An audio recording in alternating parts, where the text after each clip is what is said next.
Between the different domes and colonies, this will be mediated primarily through a WiMAX system, which allows us to avoid laying individual lines between larger areas and avoid the need to develop high-quality fiber optics in situ, though these may still be used within domes for specialty applications.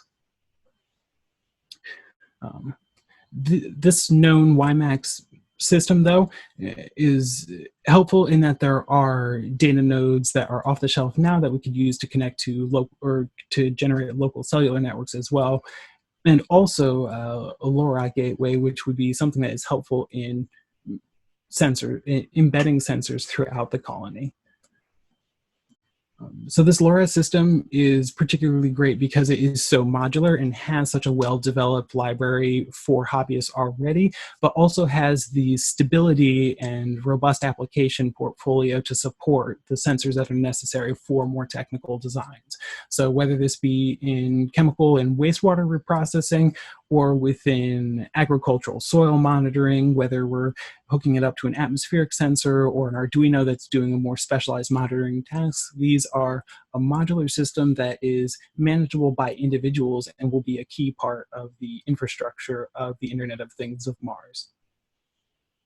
So I mentioned that this is going to be manageable by individuals, and I think that that is important to note about this 1,000 person colony is that we're going to require a lot of self-reliance for individuals. We're going to really promote the ability for those within those situations. So your sorry, just to step back for a moment, like your farmer will not necessarily be as focused on the crops themselves as the infrastructure that maintains their crops. So you can look at your farmer more as the technician managing the suite of sensors that provide the copious amounts of data that inform you as to the quality of your agricultural land, and also the primary manager for that for the data integration that's coming in, and also the coordinator for the robots that will then tend those crops.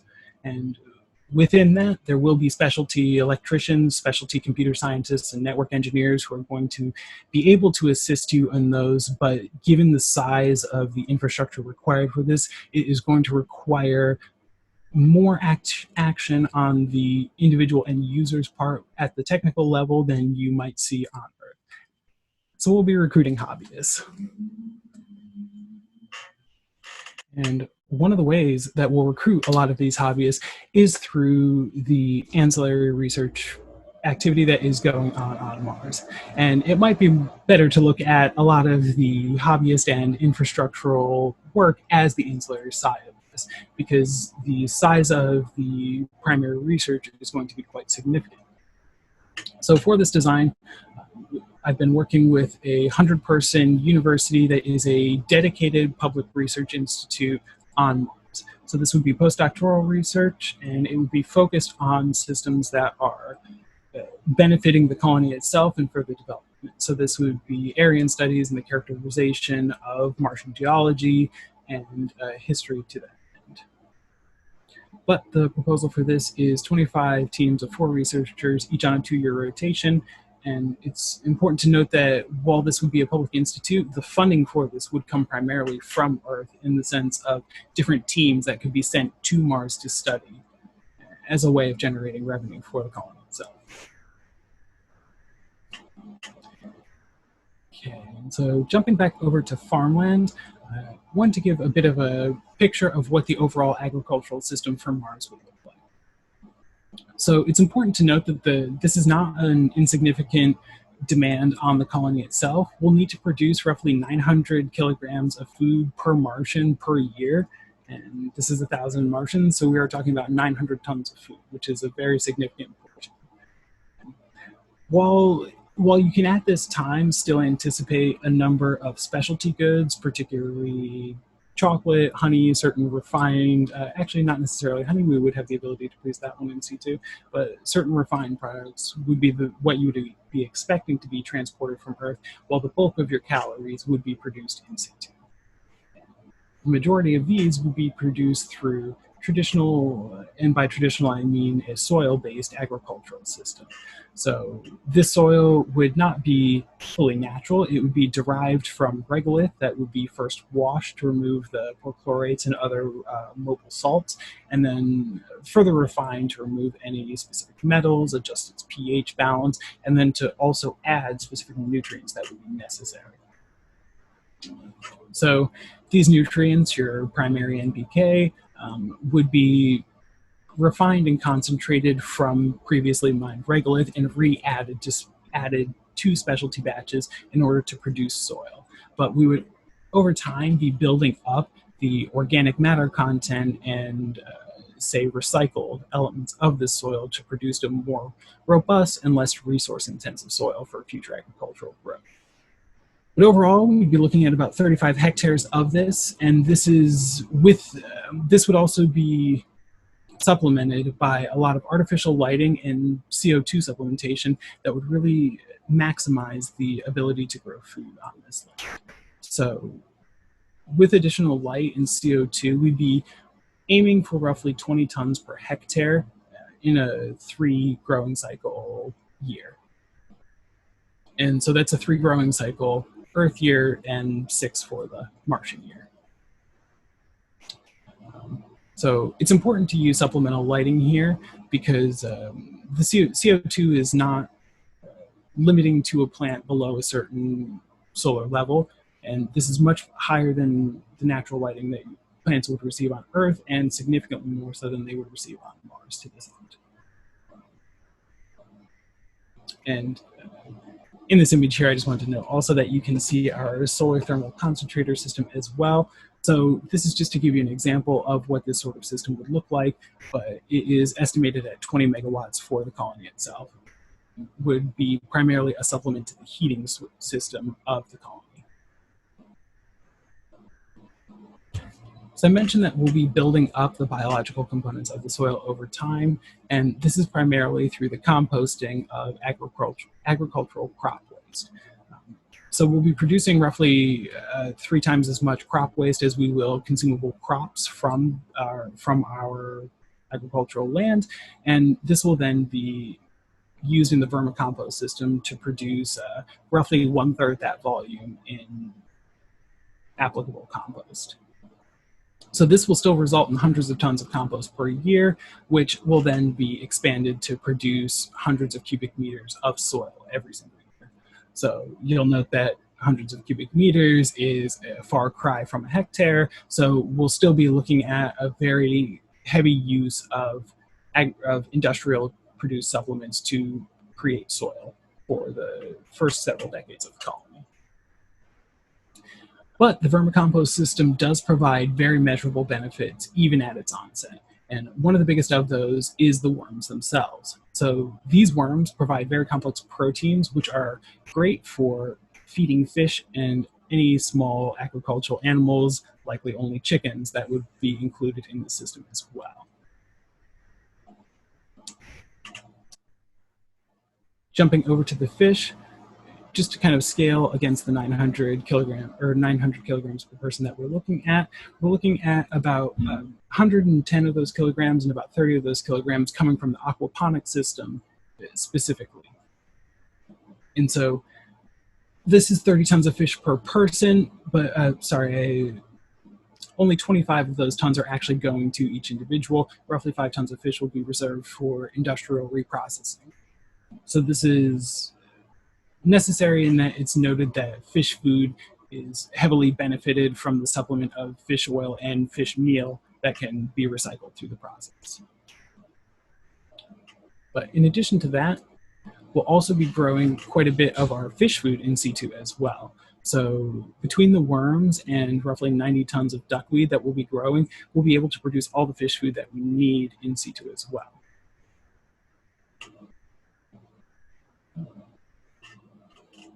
And so I just wanted to give a bit of a peek at what the diet for our Mars colony would look like.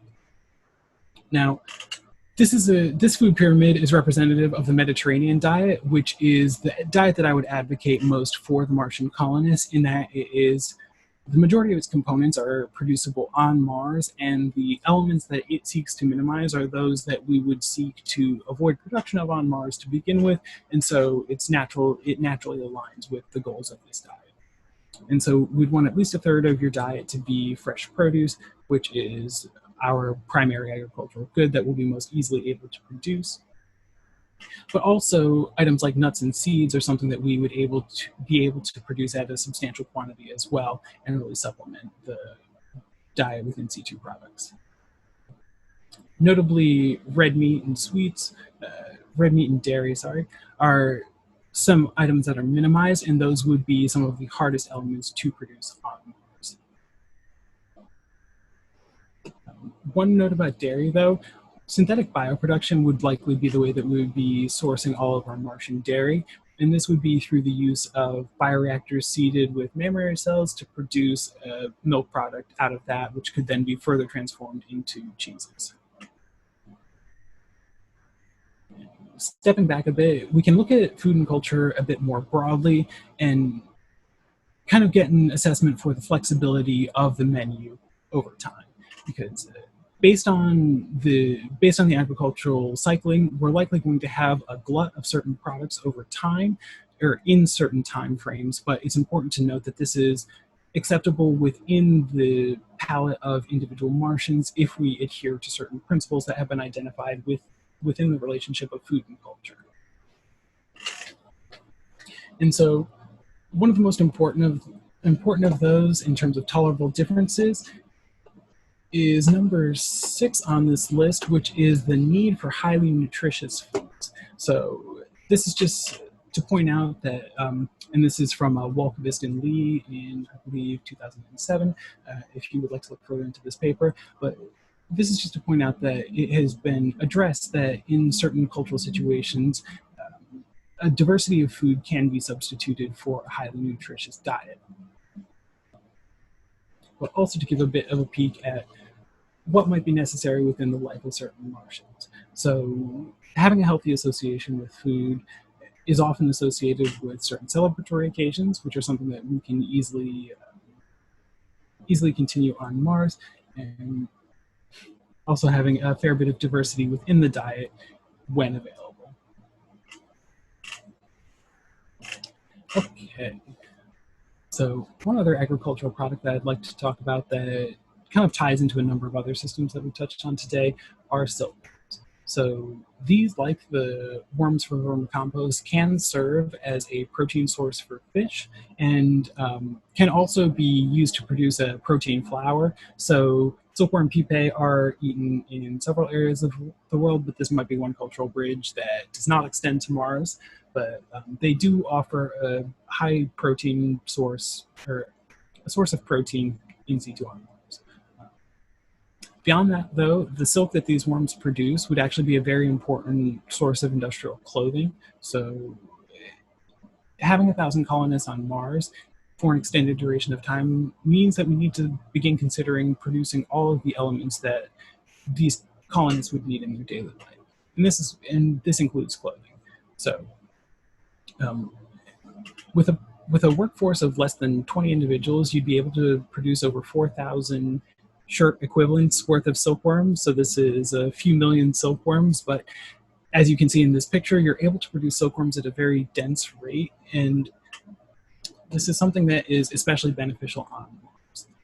So even silkworm food, which is mulberry leaves, is something that is domestically producible with a small workforce. So shoot planting machines already exist as an off-the-shelf product, and they allow you to take cuttings of mulberry leaves and automatically plant those into trays of dirt, which can then be grown in a 3-month cycle and then harvested immediately without having to deal with a lot of the woody components of a tree, as a much more streamlined industrial food source for silkworms.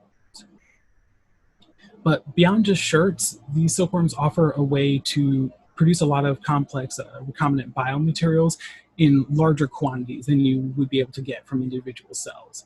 And so silkworms have been used on Earth as a bioproduction platform before, and I would strongly advocate that we continue that on Mars. Okay. And so I'm going to step back a bit now and talk more about the colony administration system itself and a bit more about the life of an individual colonist. So to get into the government framework, it's first important to know what are some of the factors guiding the emigration of individuals to Mars. So in the early days of the colony, a lot of this is going to be financially based, and the determination of who gets to go to Mars under what circumstances is going to be outside of the hands of individual Martians. To that end, I have proposed a solution that may not be feasible under some of those circumstances, but there are elements within here that I'll argue are necessary regardless of the funding body in the sense of developing this longer term community. So I propose a essentially bicameral legislation of a community council and an administrative department in order to address it. The administrative department is specifically beholden to these financial interests and would be more involved with the systems that are directly tied to the financial interests of Earth-based parties, whereas the community council would deal much more with the internal administration of the colony itself and the management of the resource pool dedicated to their availability and the interaction between that set of resources and interests and the administrative department's more interplanetary focus. To this end, though, I strongly advocate a codex of civil law where all regulation that would exist at the administrative department or interplanetary level be explicitly outlined in order to provide an objective sense of fairness for all individuals, both Earth and Mars-based. And so, noting that the administrative department would be dealing with this more interplanetary perspective, that would be the body that you would look to in the sense of a new development project. So say you as an individual or organization that was based on Earth wanted to explore the idea of using a low-bait debris apron that was located somewhere near the Bubolaq colony. And potentially you wanted to negotiate a power share agreement, maybe buy water from the colony itself. These are all something that we would strongly promote for the greater development of Mars and also as a revenue source for the Bubolaq itself. The administrative department would be the body facilitating that interaction. And so while that body would in theory derive its authority over much of the citizens of Mars through the consent of the governed in this sense, that body is going to be essentially imposing top-down legislation that would then be responded to by individuals if there were any sort of discord through interaction through the community council. But to that regard, the community council is structured in such a way as to make it as approachable and impactful for individual citizens as possible. And so this is through directly managing the Community Resource Board, which is, so we'll get into that right now. So